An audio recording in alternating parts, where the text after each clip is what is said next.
Okay, doing a video here on the Mahindra 6530. We're starting back here by the drawbar area. We see it doesn't have a drawbar or the bracket underneath to put a drawbar on, just the bar that's shown there. And then our shop manager here, Chet, So top link is a class 2. The actual bush hog has got class 3 holes. We don't have any bushings for it here. It does have a class 2 hole at the bottom, but when you put the top link in it, it doesn't have enough pickup, enough geometry to pick the bush hog up in the air.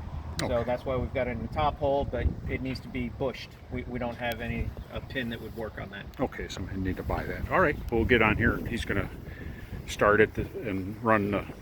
This is a Taylorway 270 7-foot cutter on back.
Okay, thank you.